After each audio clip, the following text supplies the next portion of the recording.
So just let me just do a little bit quickly here first. My new lecture and demonstration are about the applique method called prepared edge applique, which originated, I think, with a woman named Pearl Piera who lives here in Southern California. I'll say up front that I tried for years to learn the needle turn method of applique with very little success. For some reason, I just couldn't get a good result. I couldn't get nice, straight, smooth edges, and mostly it was harder than it was worth. I avoided any applique for years that wasn't in the folk art style. You know that joke about folk art? And I know there's a whole genre of beautiful folk art, but among my friends, at least, every time somebody makes a mistake, they just say, well, it's folk art, I'm going to let it go. That was my style of applique for a long time. But I began to hear about prepared edge applique in about 2009, and I've used it ever since. Some friends have used it, and it works really well.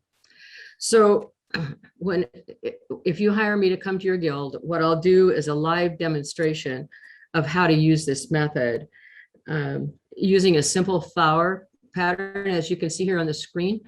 This is a pattern that I took from a quilt that I'm making. As you can see, it goes into another, into a larger quilt with, I think, 13 of flowers. It's called flower box quilts.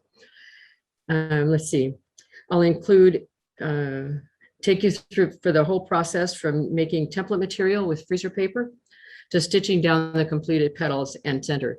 So next slide, please. So this is part of the demonstration.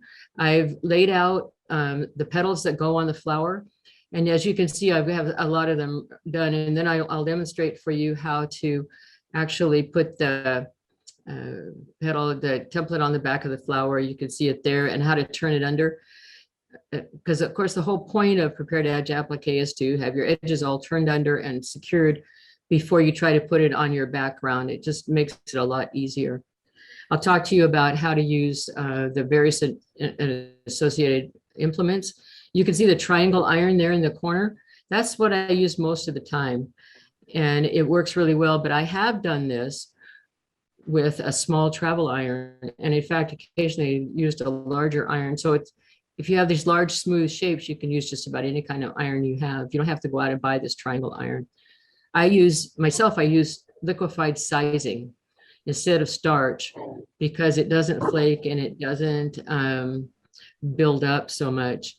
I moisten the edges of the template and use the iron to turn it over. And that's what makes the prepared edge stay in place. There are other ways to do it too, and I'll talk to you about all of those things. I'll also talk to you a little bit about how to make the additional parts of your block, get them set up on the background of the block. I have a method that I use setting them up on the pattern itself, and then transfer the whole piece to the background.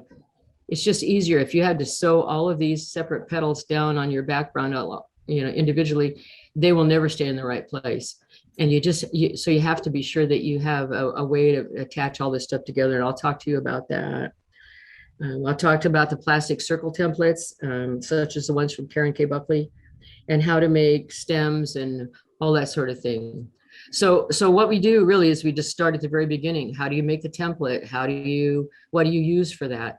How do you make the pattern converted to the template? Just all the way through the whole process until you get to this stage.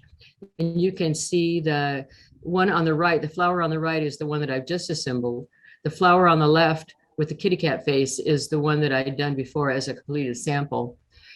So if you'll look up here, that's the completed quilt from the sample demonstration that I did.